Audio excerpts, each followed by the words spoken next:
साथियों, जय हिंद। मैं रिटायर्ड पुलिस वाला राम प्रताप सिंह कुशवाहा। हमारे चैनल ज्ञान एंड नॉलेज में आप सबका सादर अभिनंदन है, स्वागत है, वेलकम है। आज पावन राष्ट्रीय पर्व 2 अक्टूबर पूज्य श्री महात्मा गांधी जी का जन्म दिवस और साथ में पूज्य श्री लाल बहादुर शास्त्री जी का जन्म दिवस है।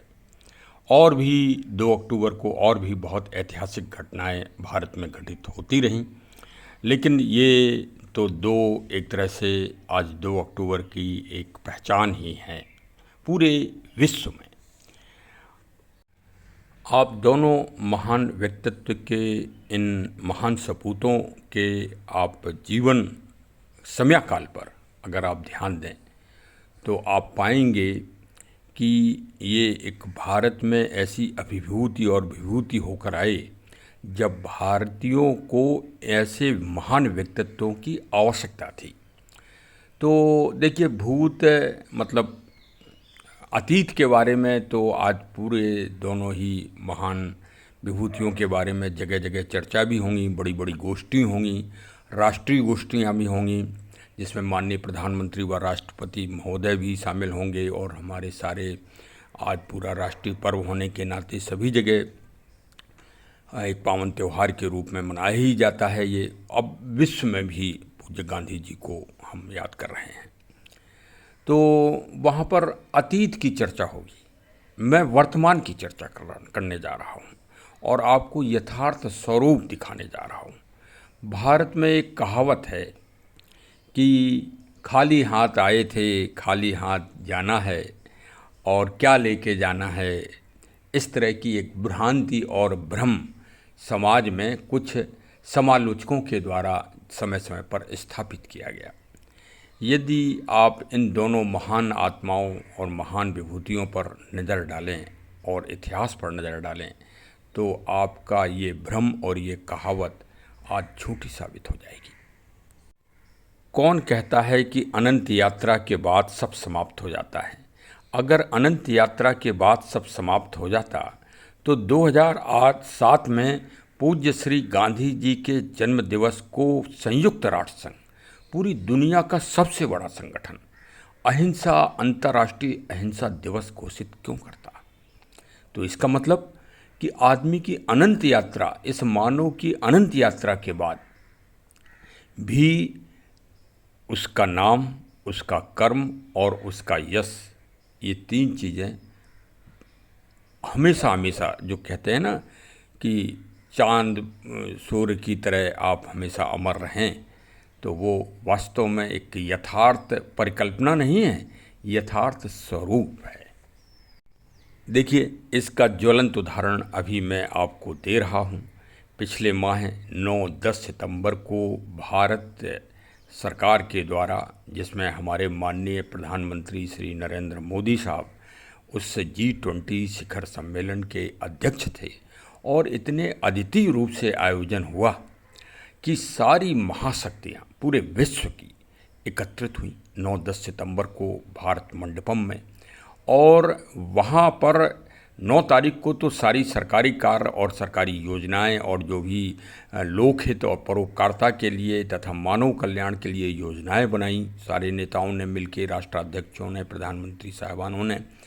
और 10 तारीख को सबसे पहला कार्य अगर कोई हुआ तो राजघाट पर पूज्य श्री बापू जी की पुण्य स्थली पर सारी दुनिया नमस्तक हो गई, सारी दुनिया नमस्तक हो गई। आप देख लें, मैं आपको फोटोग्राफ के माध्यम से दिखा रहा हूँ कितना रमणीक और ओजस्वी, पूरा विश्व ओजस्वता से भर गया और पूरे विश्व में अहिंसा का महान संदेश भारत सरकार और पूज्य बापू जी की पुण्य स्थली से निकला।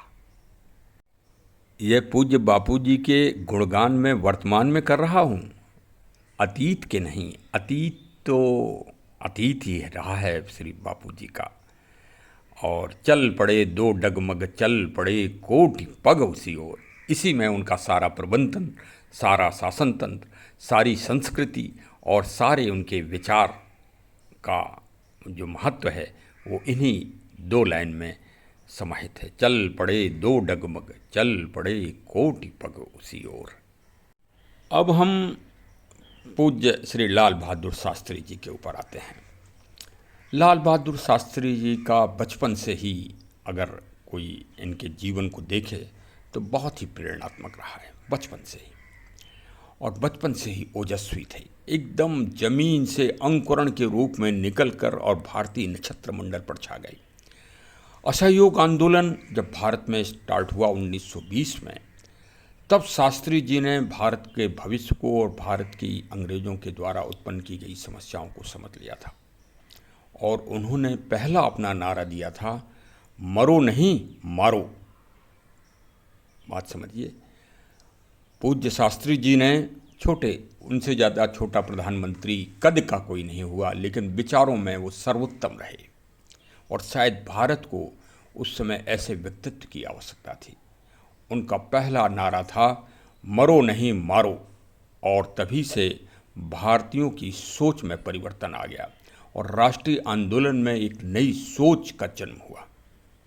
और वो सोच वास्तव में एक नया विचार था, क्योंकि उस समय तक गोखले साहब और पूज्य श्री गांधी जी की छवि एक सहयोगात्मक, अंग्रेज़ों को सहयोगात्मक रूप की थी, लेकिन पूज्य शास्त्री जी के इस नारे ने एकदम विचारधारा में, भारतीयों की विचारधारा में परिवर्तन कर दिया।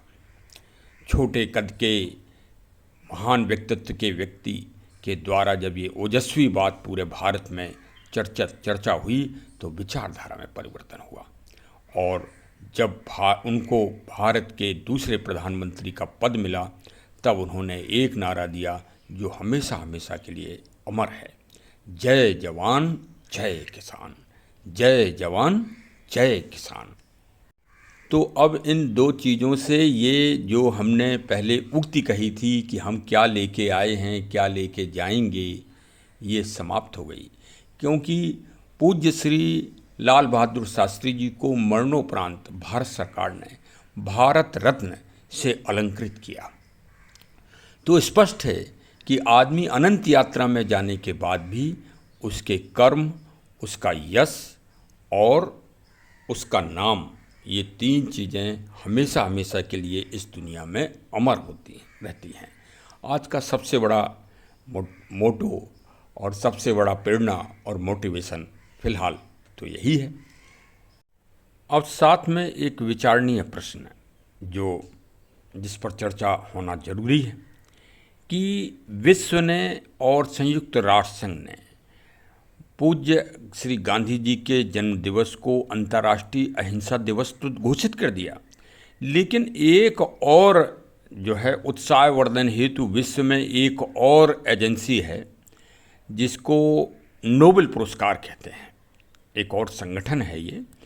तो ये महान विभूतियों को, जिन्होंने मानव कल्याण, सृष्टि के कल्याण, लोक कल्याण के लिए श्रेष्ठतम कार्य किए हैं, उनको ये शांति नोबेल पुरस्कार प्रदान किया जाता है।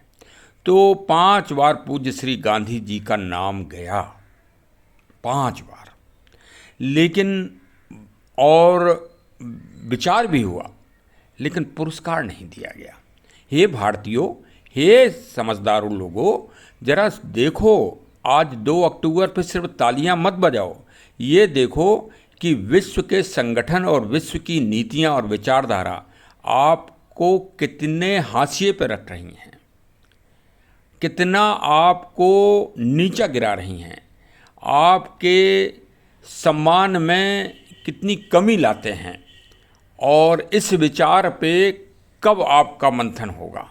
देखिए, हम तो भाई अब सीनियर सिटीजन हैं, तो अब हमारा दायित्व है कि हम अपने यूथ को, अपने बच्चों को सही स्थिति से, कि वास्तव में आपके साथ कहाँ पक्षपात हो रहा है, आपको कहाँ आक्रामक होना है।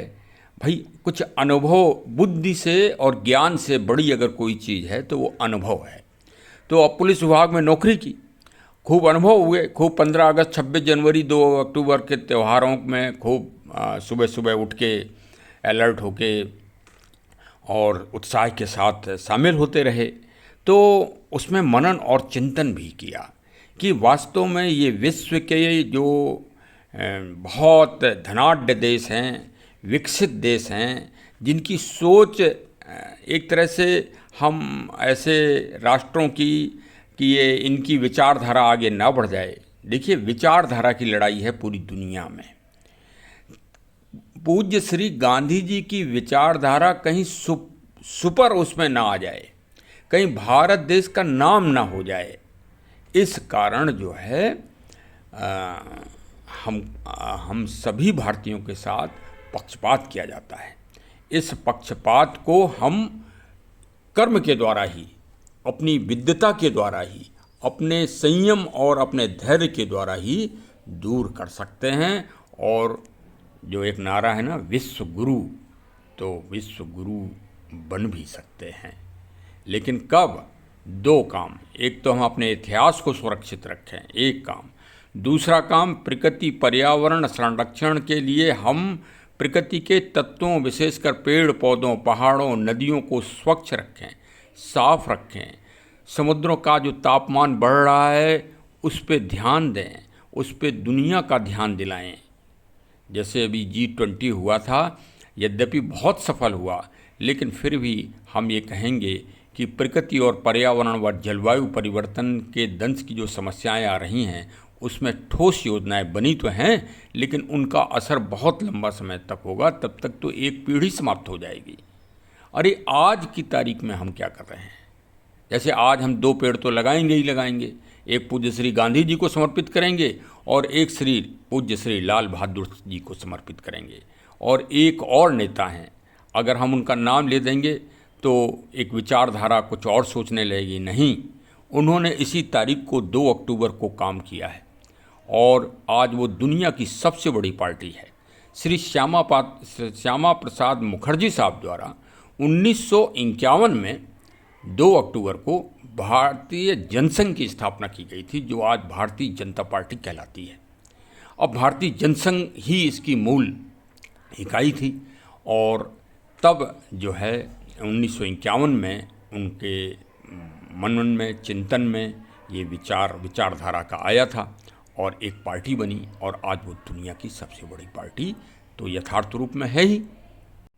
तो आज भाई एक स्वच्छता का विशेष अभियान है, लेकिन उससे भी बड़ा पेड़ पौधों के संरक्षण का अभियान मैं मानता हूँ। अच्छा, एक और अभियान है आज लखनऊ में कि आज यहाँ राष्ट्रीय पुस्तक मेला लगा है, तो वहाँ अच्छी अच्छी बुक्स, जो दुर्लभ बुक्स हैं, वो भी उपलब्ध हो जाती हैं। तो आज हम दूसरे ब्लॉक में राष्ट्रीय पुस्तक मेला का आज भ्रमण करेंगे और आपको वहाँ की जानकारी भी उपलब्ध कराएंगे। और चलिए साहब, हमारे चैनल से अवश्य जुड़िए और इसी तरह से साम्यक घटनाओं पर चर्चा करिए और मतलब आप भी कमेंट के द्वारा इसमें सहभागी बनिए और हमारा उत्साहवर्धन करिए। ये हमारे विवरण को, हमारे ब्लॉग को फॉरवर्ड करिए अपने मिलने जुलने वालों में। देखिए, इतिहास को इतिहास के रूप में, यथार्थ रूप में हमें रखना होगा और अपने पूज्य महान विभूतियों को, उनके विचारों को हमें यथार्थ रूप में पालन करना होगा, तभी ये देश और हम सब महान बनेंगे। अब बड़े बड़े लोगों की तो बात अलग है, अपने भाई सत्य बात तो यही है कि पूज्य माता पिता जी के द्वारा जो आपको शिक्षाएं दी गई हैं उन्हीं का आप पालन कर लो तो समझ लो गांधी जी और शास्त्री जी आपके सामने आ ही जाएंगे यथार्थ रूप में। तो चलिए साहब, बहुत बहुत धन्यवाद। जय हिंद, जय हिंद, जय हिंद। 2 अक्टूबर पर भी जय हिंद।